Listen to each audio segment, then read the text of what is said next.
Tiga corak kehidupan. Ini ajaran selanjutnya tadi kan. Yang pertama anitya atau anika, yang kedua dukkha, yang ketiga anatta.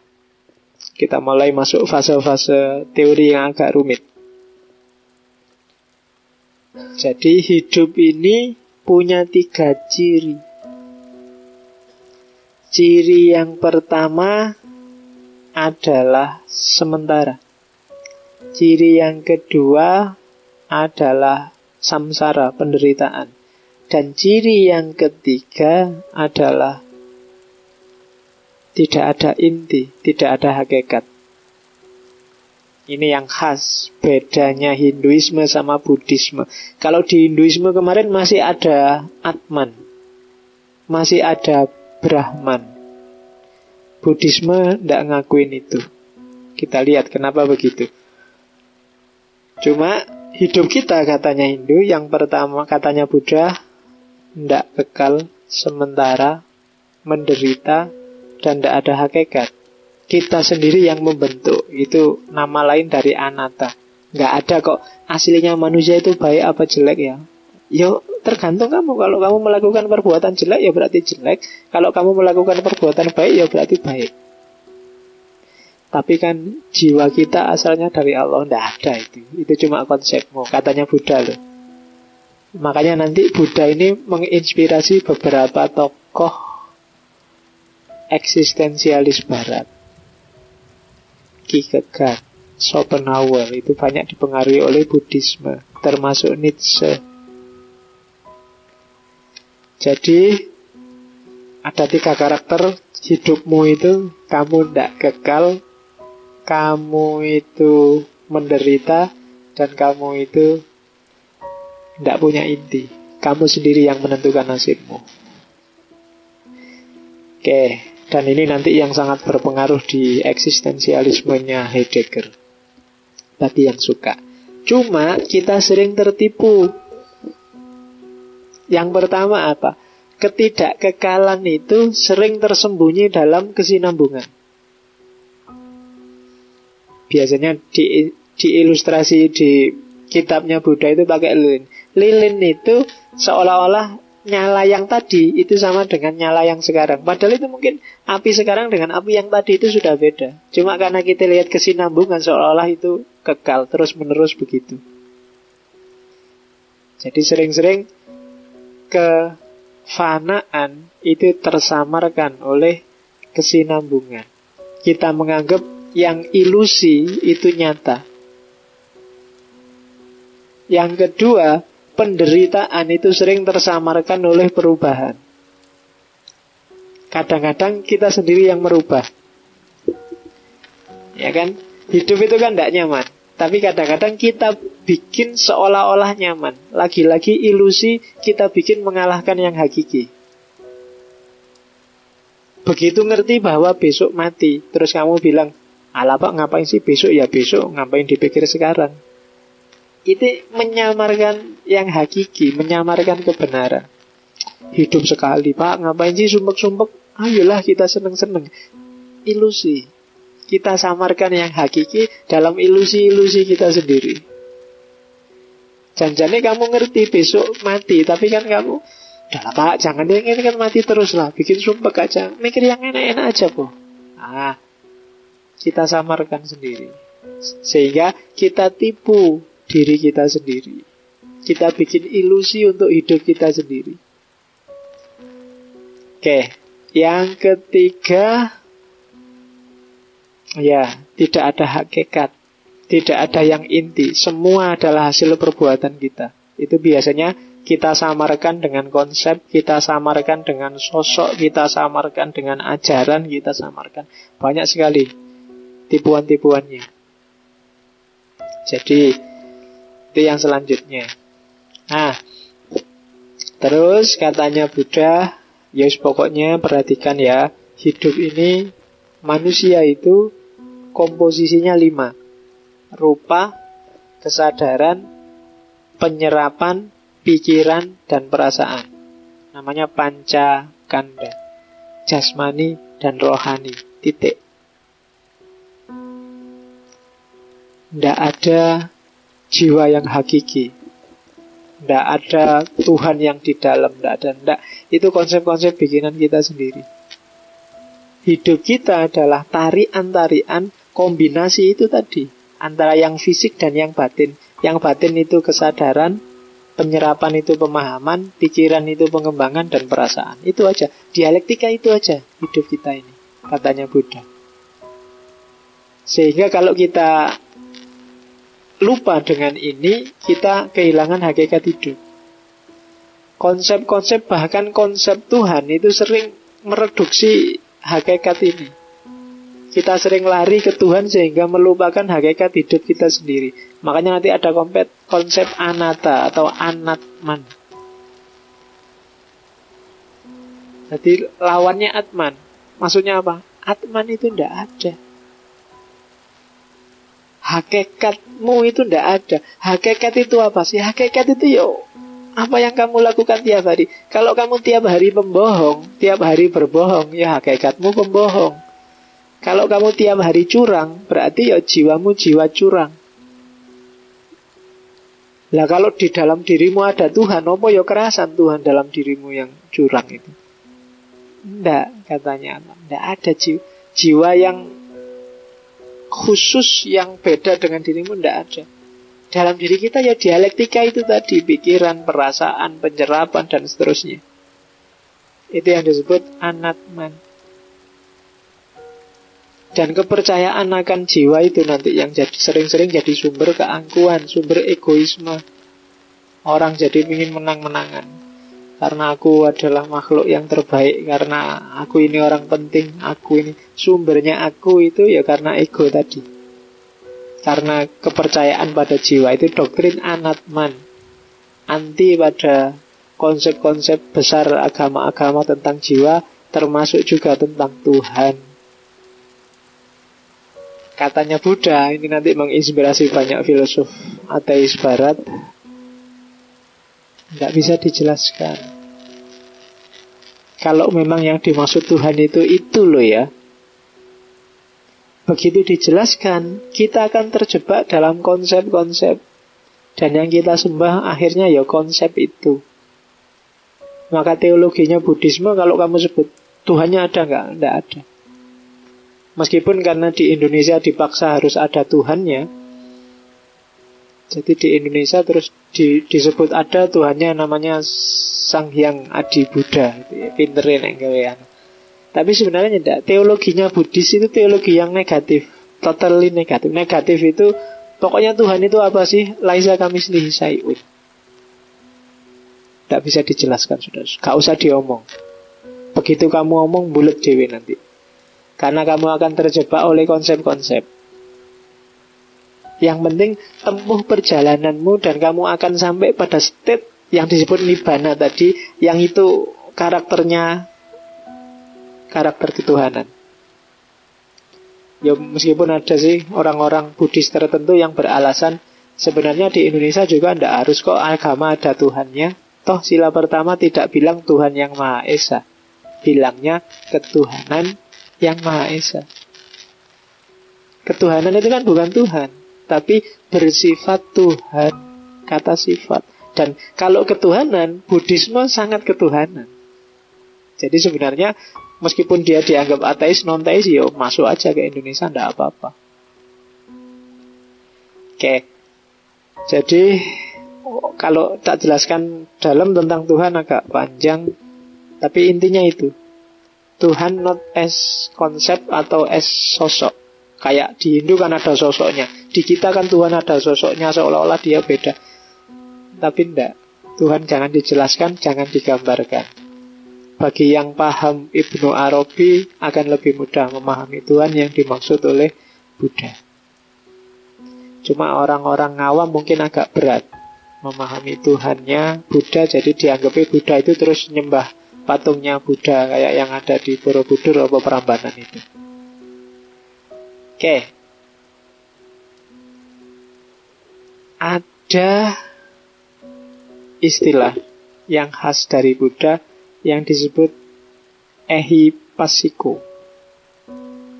Filsafat ehipassiko itu wali aneh agama-agama. Semua agama bilang nyuruh orang percaya. Tapi ehipasiku adalah tidak nyuruh orang percaya, tapi nyuruh orang buktikan dan alami sendiri. Jadi kalau semua agama bilang berimanlah, pokoknya percayalah, benar-benar. Tapi kalau Buddha enggak.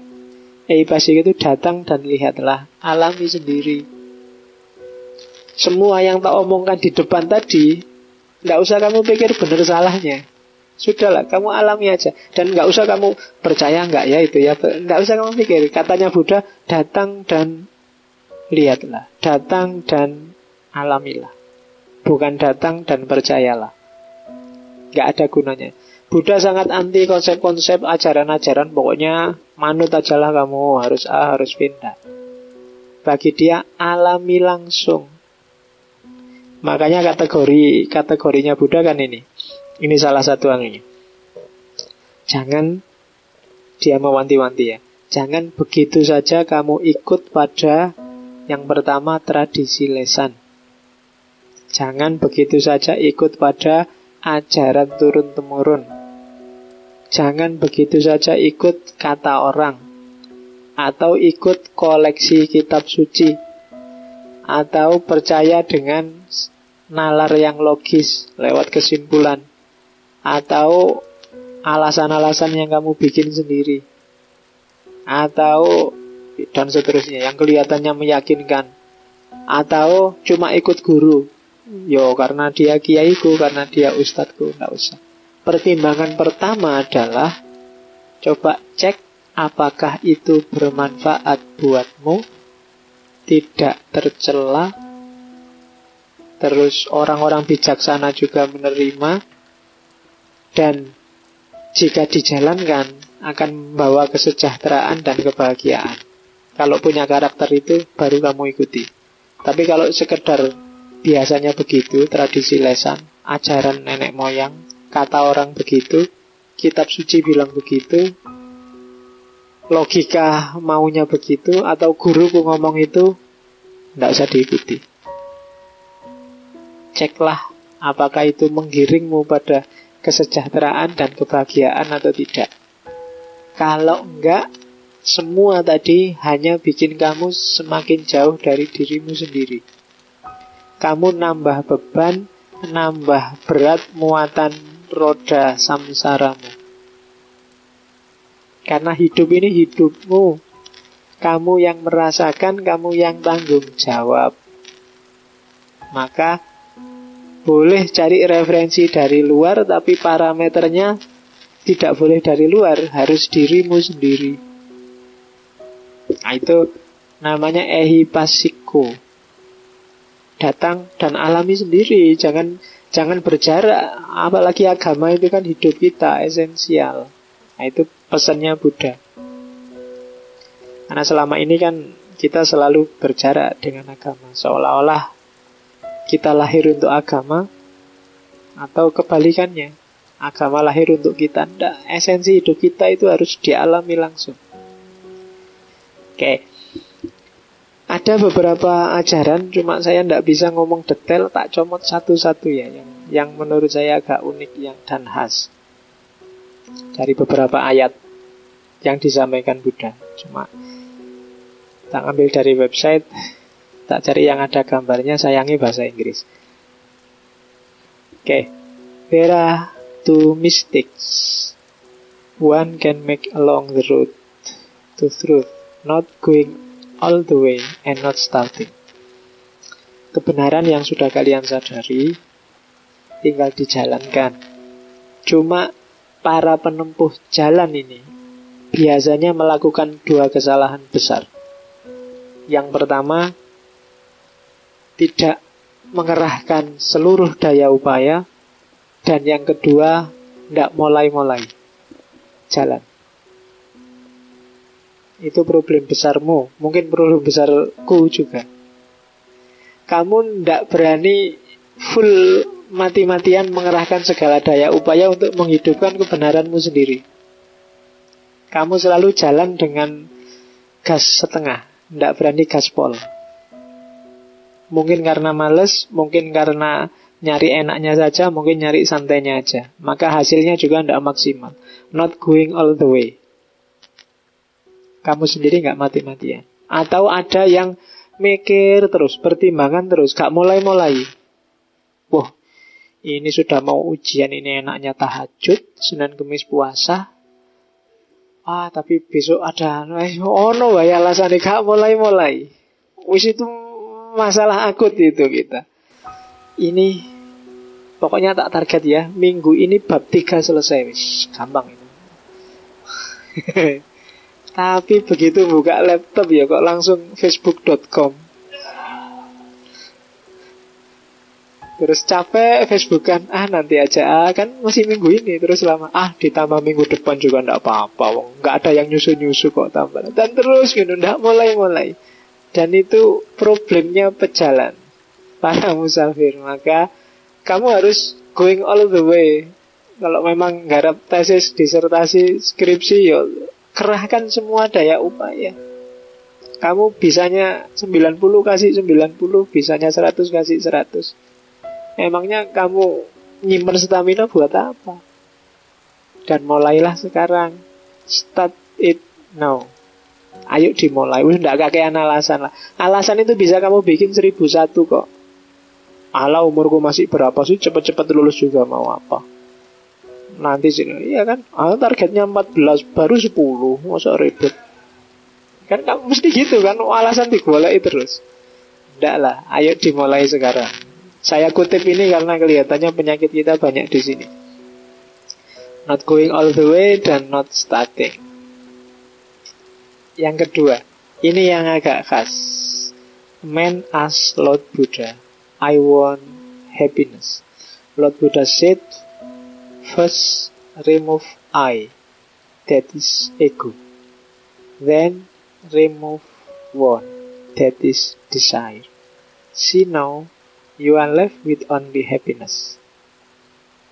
Jadi satu ketika ada seorang muridnya yang tanya pada Buddha, Buddha, aku ingin bahagia. Jawabnya Buddha, oke ya, pertama-tama buanglah akumu, egomu. Kedua, buanglah inginmu. Ingin itu hasrat nafsumu. Nah, kalau egomu dan hasratmu sudah kamu buang, sekarang yang tersisa bahagianya. Selesai. Selama ini, ya kalau di Islam maksudnya ya bersyukurlah. Kamu itu sudah layak bahagia. Sekarang itu sedang sangat bahagia. Cuma karena egomu dan hasratmu yang tidak terkendali, kamu tidak bahagia. Seolah-olah kamu tidak bahagia. Jadi aku ingin bahagia. Katanya Buddha gampang. Buangin akumu, buangin inginmu. Sudah saat itu juga kamu akan bahagia. Ya kan? Yang bikin rumit kan egomu. Kamu punya parameter sendiri. Janjinya itu sudah enak. Oh, menurut kamu enggak pak. Enak itu IP-mu sudah 3,6. Enggak pak. IP bagus itu saya ya 3,6. Belum masih. Hasratmu masih enggak karu-karuan. Sudah lulus komplot aja. Ini baru permulaan pak. Ini belum. Iya, kapan senengmu? Bahagiamu, syukurmu itu kapan? Buanglah I dan buanglah want. Saat itu juga kamu bahagia sudah. Hari ini, bahkan detik ini juga bersyukurlah kamu sedang sangat bahagia. Kalau egomu bisa kamu kontrol dan hasratmu juga bisa kamu kontrol. Tapi kalau dua-duanya main terus ya, kamu tidak akan ketemu dengan kebahagiaan. Terus, what you think, you become. What you feel, you attract. What you imagine, you create. Apa yang kamu pikirkan, seperti itulah kamu akan menjadi. Apa yang kamu rasakan, kesanalah kamu akan tertarik. Dan apa yang kamu bayangkan, itulah nanti yang akan kamu wujudkan. You create. Ya kan?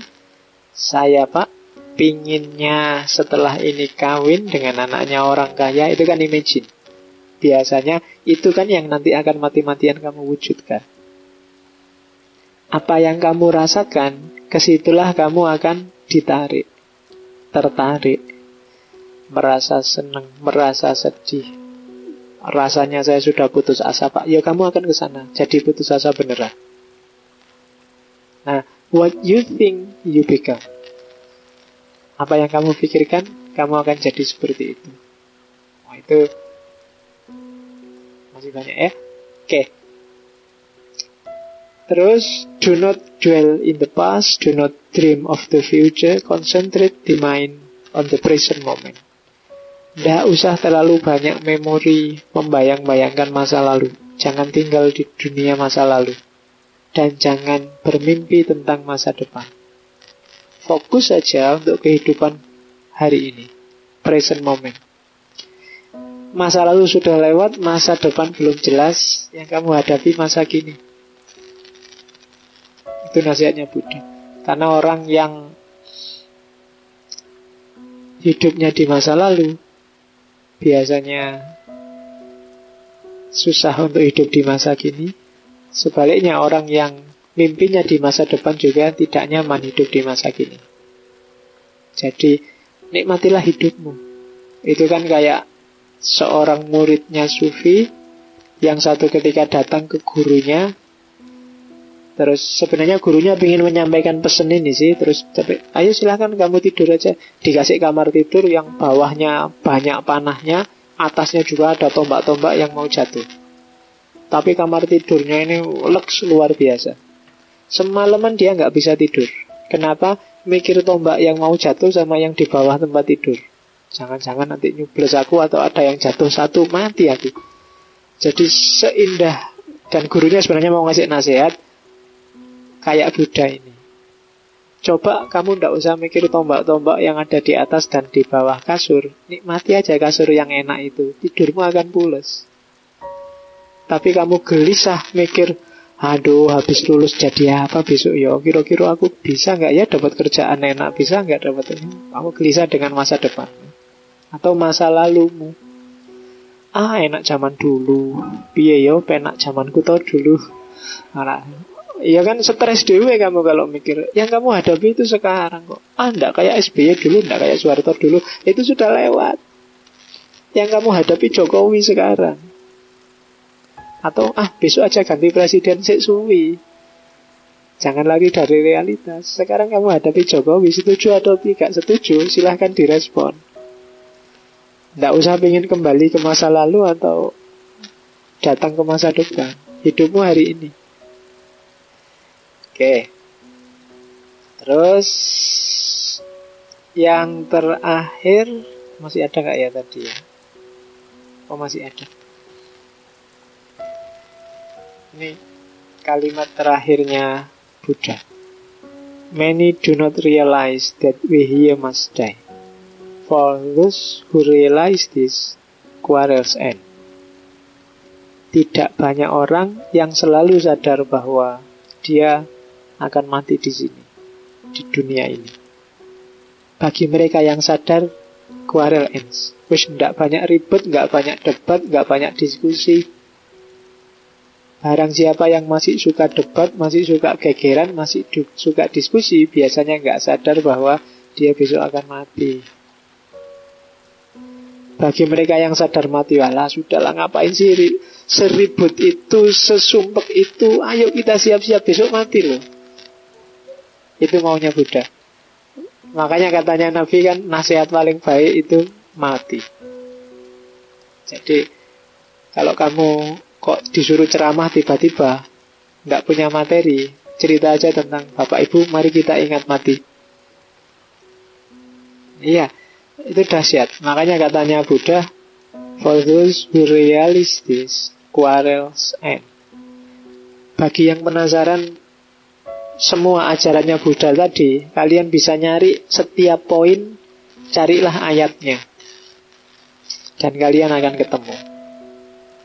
Mulai pikiran yang benar, ucapan yang benar, perilaku yang benar, semuanya bisa kalian cari ayatnya. Mungkin satu poin bisa lebih dari satu ayat. Itu antara lain yang dijadikan dasar oleh banyak peneliti bahwa siapa tahu Buddha itu nabi. Karena ajaran-ajarannya sangat nyambung dengan ayat-ayat Allah yang tidak kauniyah. Meskipun mungkin dia tidak punya kitab suci khusus yang dikenalkan ke dunia Islam, tapi ajaran-ajarannya sangat Islami. Oke, itu Buddhisme. Jadi paling tidak teman-teman yang ngaji filsafat malam ini punya gambaran kayak gitu loh gayanya Buddhisme. Minggu lalu punya gambaran kayak gitu loh Hinduisme. Oke, saya akhiri sekian. Wallahul muwaffiq, wallahu a'lam bishawab, wal afu minkum, wassalamualaikum warahmatullahi wabarakatuh.